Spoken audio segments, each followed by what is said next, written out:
welcome back to the Horror Emporium. I'm a faceless entity, and if you look at me, you get bone spurs. Today we are talking about Sneako, who is a human conglomeration of cockroaches and a Nike tech, a real rat king of a guy, stalking the streets, spreading old world diseases that haven't been around since Galileo died. You know, real medieval stuff. You gotta treat it by draining humors with leeches. Recently a video of Sneako surfaced where he was meeting his young fans, and my friend Noah made a video on it, and so now I want to make a video on it because I'm a trans woman of color, I have a different brain than him, and I think I might have an interesting perspective. I was going to show the clip but censored. I was going to censor it because I think saying any of the stuff that's said in the clip would get me destroyed by YouTube community guidelines. Susan Wojcicki would put me in the brazen bull, and she isn't even the CEO of YouTube anymore. It's like Joe Biden or whatever. But instead I'm going to read a transcript of the clip because the clip has young kids in it and I don't want to put them on blast, so the link will be in the description for the full clip if you want it, but I'm just going to read a transcript. So basically in this clip, Sneako is being swarmed by young fans at a public event. The kid says, "Andrew Tate, F the woman, F the women," the F word. Sneako counters, he says, no, we love women, we love women. The kid counters with, "but not transgenders, not gay," like not gay people. And Sneako says, no, we love everybody. So it's that sort of back and forth interaction of the kid saying something bigoted, Sneako saying, no, don't say that out loud. And then Sneako kind of looks at the camera a bit incredulous and jokingly says, "What have I done?" And then the clip just kind of peters out. Bad clip, tough clip. We're not liking this clip over here at Bro Rammed Incorporated. Hopefully I don't have to explain why, but here we are. I'm gonna kind of go through what's wrong here. So Sneako comes into contact with these seemingly middle school aged children who have seen his content, who are fans. They proceed to go on a performative, transphobic, misogynistic, homophobic tirade, and he smiles and laughs it up like the cowardly prince of Rumble. He then half-heartedly tries to affirm that they love everybody in direct opposition to the many things he has said about the groups of people that they are talking about. I think it's truly a moment that shows that these reactionary guys have no spine. They're basically saying all of this stuff for attention, and the minute they see the effects of their rhetoric, they pretend like they've been saying different stuff. It's just a 12-year-old's form of arguing. Just walk everything back, have no opinions other than the ones of like Sargon of Akkad. So after this clip surfaced, it of course received a lot of backlash from people saying this should have been a moment of clarity for Sneako. It should have been a self-actualization moment where he realized the rhetoric he preaches is poisonous and hurtful. But actually he's Sneako, and his brain was replaced with a handful of earthworms in a tin can. So he tweeted this: "They are children and obviously joking. This is how I was at 12. But if it sounds egregious to you, blame the rainbow emoji flags in their classrooms. Blame the media for emasculating men. It's your fault for forcing an obvious agenda, not these kids. Boys will be boys." So I guess let's go through line for line and break down how every sentence he says here is one that could only be made by a single-celled organism with scrap metal for brains. So they are children and obviously joking. It's an interesting start because they do say everything in the video with a kind of tongue-in-cheek tone. But I suppose the important part here is that they are looking up to Sneako for validation for saying those things. He has taught them that the way that you get attention from people you look up to is by saying these quite heinous things, vilifying women, trans people, gay people, etc. So calling it joking is kind of a half-truth. They're saying it for social capital, for acceptance, for the explicit purpose of forming themselves as an in-group whose practice is performative exclusion. They are being loud and abrasive about it on purpose, and it's not really their fault, they're kids. The point is they wouldn't be talking like this if it wasn't for Sneako's videos, which to me would be a point of shame that the thing children take away from my videos would be to say loud and bigoted and cruel things about minority groups, but I guess, who cares? Not me! I do care. I care a lot about this. The second line, "This is how I was at 12. Yeah, man, we know. We can see you right now. What, you thought that we had this idea that when you were 12 you were studying critical theory and reading Simone de Beauvoir?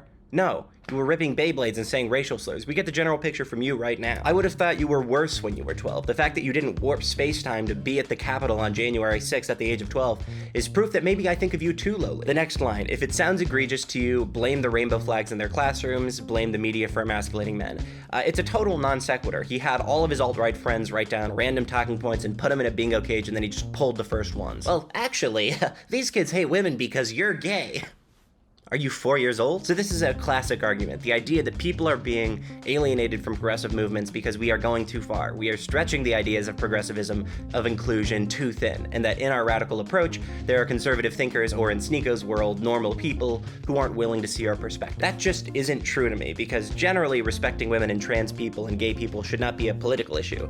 It is. Certainly gender is absolutely political, and trans folk like myself are the subject of a massive culture war. But trans people were turned into a controversy controversial topic because conservatives realized it would be useful for them to scapegoat us as scary, evil people, to say that the left, by accepting trans people and respecting our decisions, is going to be pushing a harmful gender ideology that hurts children. I mean, one, don't care. But two, transition and better understanding of gender identity is something that can really help people, especially young people, and just generally learning about where you fall in the very complicated world of gender is an interesting and important thing. Blame the media for emasculating men. Nonsense statement. These people just want men to stand in a field and hunt deer with a bandsaw. Just a Gaussian blurred version of masculinity. Dudes should always be lathered in oil and stalking mammoths with spears. That's what they think. But they should also be excited about drinking IPAs and watching football. And this all somehow has to do with women being hot. Patriarchy is barely coherent as is, and Sneako is certainly not smart enough to defend it. Sneako thinks patriarchy consists of footballs and bison. He just doesn't have the mental faculties to figure it out. And then the final line, this is your fault for forcing an agenda, not these kids, boys will be boys. This line is particularly interesting to me because yes, it is somebody's fault for forcing an agenda onto these kids, making them act in a way they wouldn't otherwise.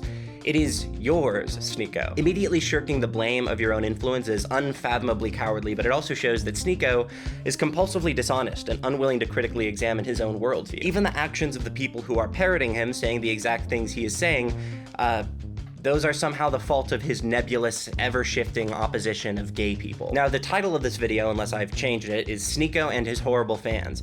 And that's kind of clickbait because I really don't want to throw these kids under the bus at all. They are absolutely being indoctrinated into a hateful ideology, and their classmates and friends and family will have to deal with the aftermath, but when you're that young, I could never actually blame you for it. There's only so much you can do to resist the incessant words and claims of adults who say that they are ontologically correct and infallible. The exact thing that Sneako claims the left and the LGBTQ community is doing is what he is doing to impressionable youth, overwhelming them with confusing and bigoted and wrong ideology. And as a child, you're kind of defenseless to this. There's nothing you can do to combat your ignorance, your inability to know the full scope of problems. You can't just click a button and understand that what you're doing is wrong. And because of that, as hard it is for me to say this, I think that these kids deserve a degree of empathy, even when they're preaching bigoted things like this. Listen, I'm trans and I'm privileged. I transitioned after I got out of school, so I didn't have to deal with the ridicule from fellow classmates. So maybe I'm speaking out of turn here. But at a point like this, when so many people are quote tweeting this video and this clip of Sneako and saying that if you had these fans, you would feel terrible and blah, blah, blah, blah, it's kind of hard for me to think anything other than these are just kids that don't know any better, that were falsely sold this idea of the world and of how you get respect and of how you treat people. And now they're facing the consequences on a very public scale. The people in their lives are going to be facing the consequences on a private scale. There's not always going to be somebody around to pull these kids out of these hateful or harmful ideologies. Sometimes there are only going to be people around who pull them deeper. And that's a scary thing, but I think it's important for us to always have in mind that kids aren't stupid. You know, kids can think and kids have hearts and souls, and that they don't just impulsively become bigots out of nowhere. There's a pipeline, a chain of things that happens to these kids to make them feel this way, to make them feel that this is the thing that gets them respect. And it's an intentional thing done to them by other people, like Sneako, like Adin Ross, like Andrew Tate. These people are victims. And I can't help but be empathetic to that. Hi, Adin Ross here. I want to say something that I didn't get the chance to say when I was recording the video, and that is just how interesting it is that when Sneako is confronted with basically his exact words spit back to him in public, he has to retreat to this kind of a liberal approximation of what he thinks is acceptable to the world. He has to retreat to this, no, we love everybody, we love and support everybody thing. And it's really telling that he does that to me because it proves something that a lot of us know, that holding these reactionary opinions is really embarrassing. And it's not just embarrassing in general, it's embarrassing to these people. It's not a good look. You don't look normal for holding these opinions in public. In fact, you look like you're out of your mind because it is completely ridiculous to hate people for their sexual orientation, for their gender identity, for their sex, whatever. All of these are ridiculous things to